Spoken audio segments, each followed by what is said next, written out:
সুপ্রিয় দর্শক, আসসালামু আলাইকুম। আপনাদেরকে গত ভিডিওতে আমি বলেছিলাম যে আমরা একটা ভ্রমণে যাচ্ছি বা আমাদের অফিস থেকে। তো সেই দৃশ্যগুলোই আপনাদেরকে দেখানোর চেষ্টা করতেছি। আপনারা একটু ভালো করে মনোযোগ সহকারে দেখবেন। আমরা এখন বর্তমান সমুদ্র সৈকতে আছি। সেখানে প্রচণ্ড পানির ঢেউ, সেটা আপনাদেরকে আসলে বলে বোঝাতে পারবো না, আপনারা দেখতে।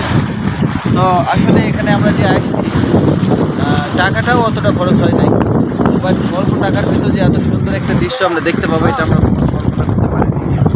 তো যাই হোক, অনেক ভালো লাগলো এই জায়গাটা দেখে। মন ছোঁয়া একটা জায়গা।